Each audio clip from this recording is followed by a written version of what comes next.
gigibahin to. South Super Highway Bridge number 2 tawag dito. Ay, may mga bahay sa gilid. Natakpan na yung creek. May creek dito. Yan, giba na. Mga cage bars na para sa poste. Ito, gigibahin to. Kabaya. Lapad na dito. Welcome back po ulit sa aming channel. At ano tayo? Quirino Avenue. Tutuloy tayo ng Quirino Avenue interchange. Ginawa na palang parikingan tong ilalim ng skyway. Dami ng mga nakapark.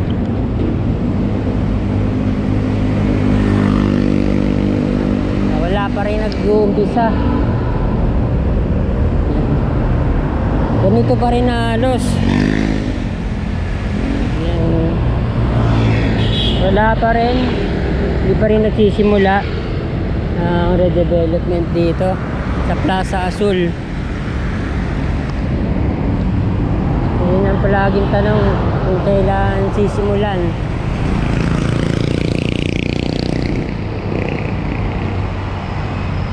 Tingnan natin.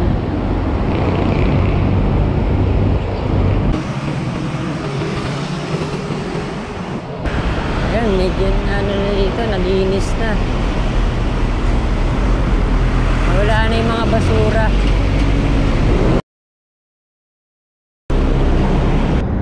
Tingnan uli natin dito sa Estero de Pandaan. Ang lalim na yung mga basura. Wala nang gumagawa dito, natigil na. Ganito pa rin.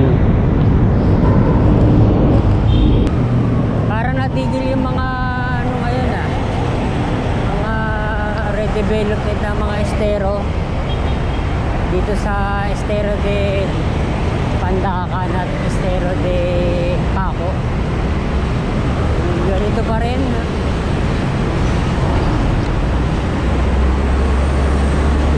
Ano pa rin dito, magulo pa rin.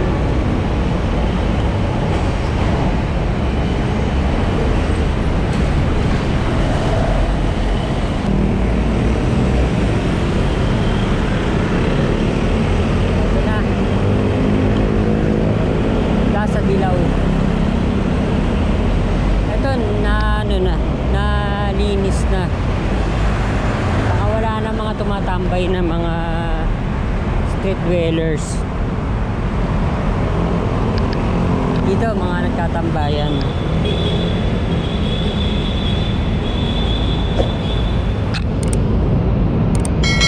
Lagyan mo lang ng landscape dito, ang ganda na.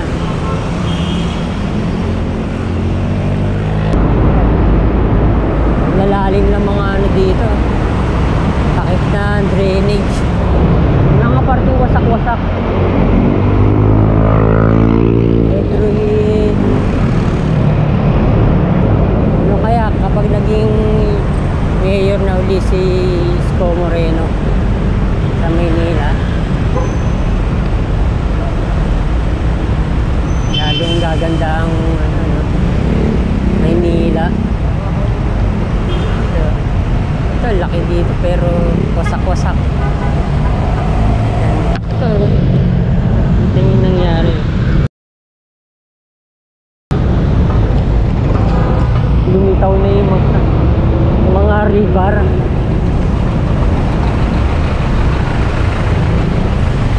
Tinanggal na yung mga tarpaulin na nilagay ni Yorme Isko Moreno, yung mga projects niya sa Maynila.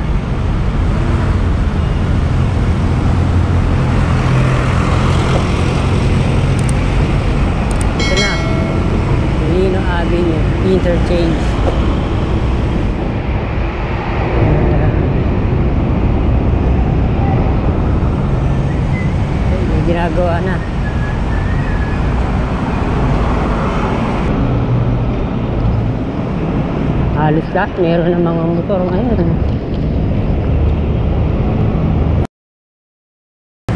Tingnan uli natin tong Estero de Paco. Yung dumi dito, mababaw lang. Yung mga ano pa, mga basura sa gilid. Walang pagbabago, ganito pa rin. Yung banda sa UN Avenue napaganda na. Wala, parang bumagal lang mga redevelopment sa mga estero.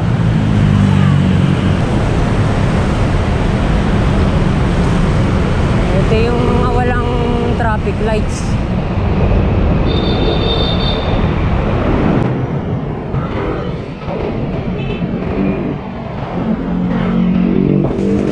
Ito yung ano, yung sidewalk na napakataas.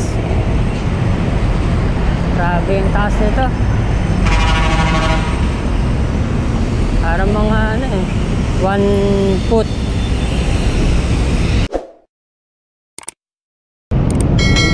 Wala siya sa mga standard.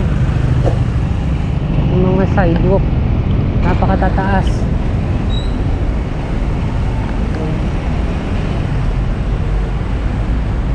Kaya yung ibang mga nagdadaan sa kalsada na lang naglalakad.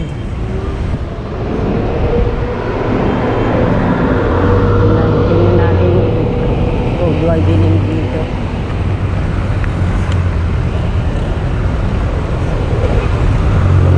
Ito bago na to. Additional ano, na 1 lane. Ayan. Walang provision sa mga puno. Puro semento na naman ang nilagay. Sayang.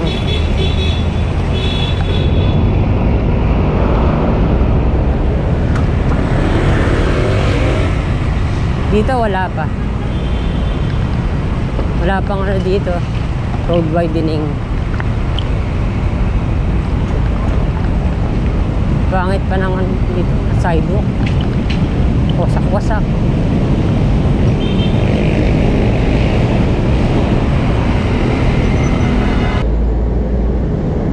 Quirino Avenue Station, LRT1. Magpas tayo ng Taft Avenue. Yan dito, pagkalagpas mayroong mga puno na. Yan.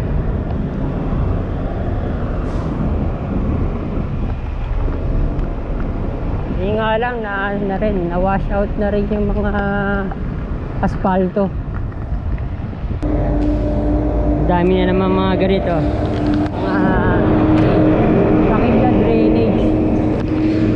Magkakano lang, magkakalapit lang. Ilang metro lang. Diba wala namang ganyan sa ibang bansa, mga kabayan. Sayang yung lapad ng sidewalk. Naging ano na, parkingan na. Pabalik tayo ng ano nito, ng ano naman, ng Osmeña Highway.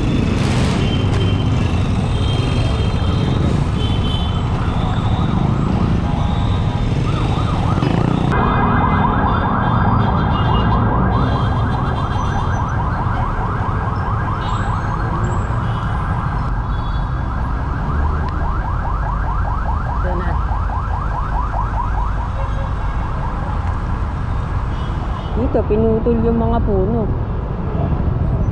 pati sa sidewalk ko, pinutol na rin.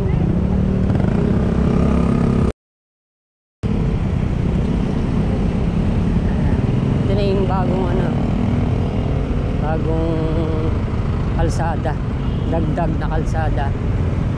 Yan.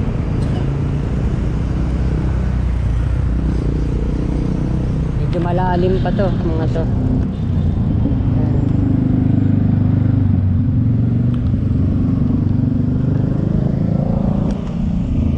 Sayang, pinutol yung mga puno dito sa Center Island. Kaya lalong uminit. Sana hindi lang sa May Rizal mag tree planting. Dito na mismo sa mga lungsod sa Metro Manila. Pangit pa ng kalsada dito sa Quirino Avenue. Ito na yung owner of prompt.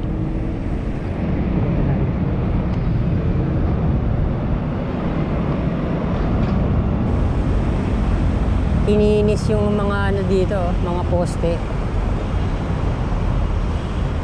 Ayan. Dito naman naglagay ng mga drainage.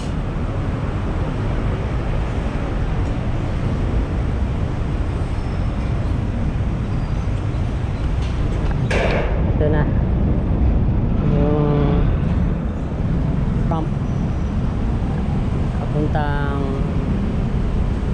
SS Osmeña South Super Highway. Ayan na, dami ng mga poste.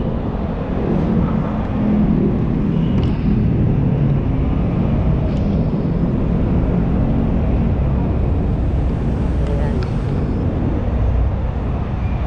Kung ano pa lang to, mga cage bars pa lang.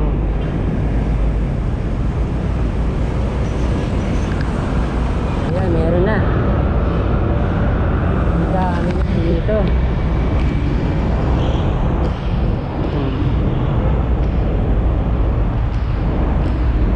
Wasak na yung dito bahay, building. Ayan. Ayan, giba na.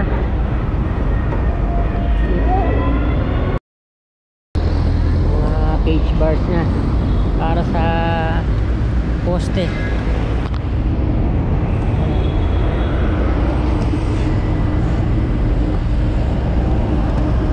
Ito, gigibayin to. Bayan. Lapad na dito.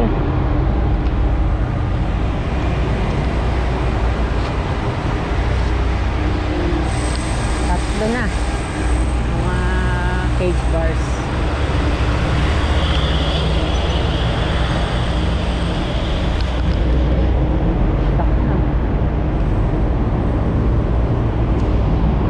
Ito, meron na rin.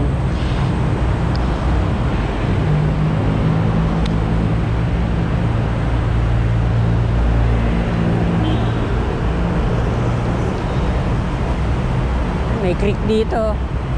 Ayun, may mga ano dyan.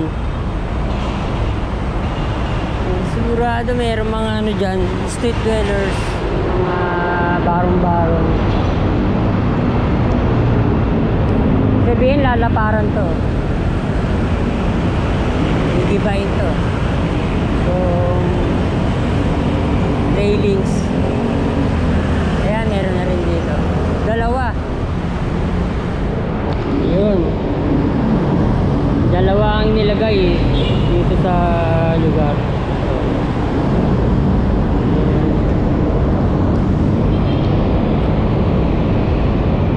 Ayan, giba ito mga to. Wasak yan.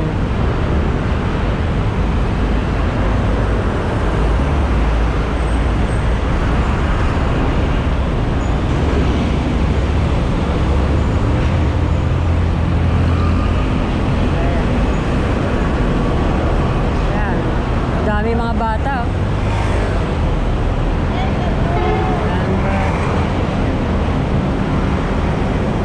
Wasak yung mga yan. Southbound on ramp ang nakalagay. Meron na mga pinakaunang cage bars. Ito meron na rin. Sabihin, ito pa nga to, wasak ito mga to, mga kabayan. ubos sa mga ano dito, mga bahay. Ito rin, pwede rin, no? Laking building nito. Pwede rin gibayin to. Ayan. Wala na ano dito. Construction. Ito, pwede rin mag-iba ito mga to.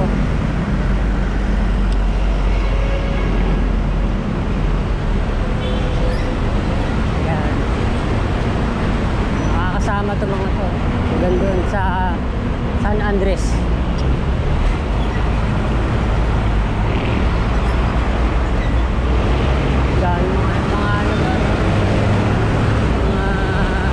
Informal settlers.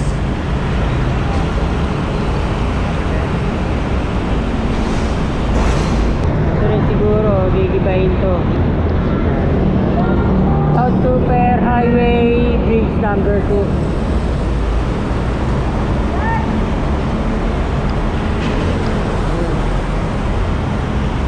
Ay, may mga bahay sa gilid.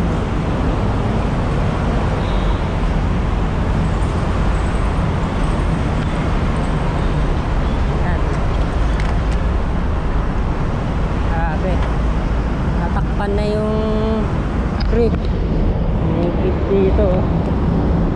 Bahay. Kasi mismo ano na, no? Creek. May mga bahay.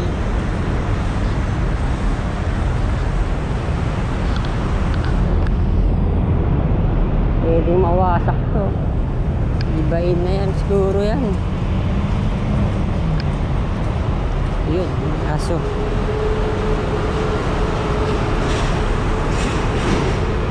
Ito.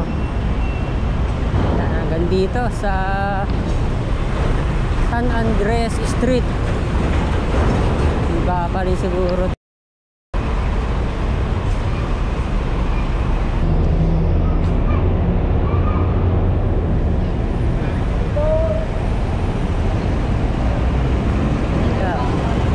Ito na yung Pure Gold San Andres.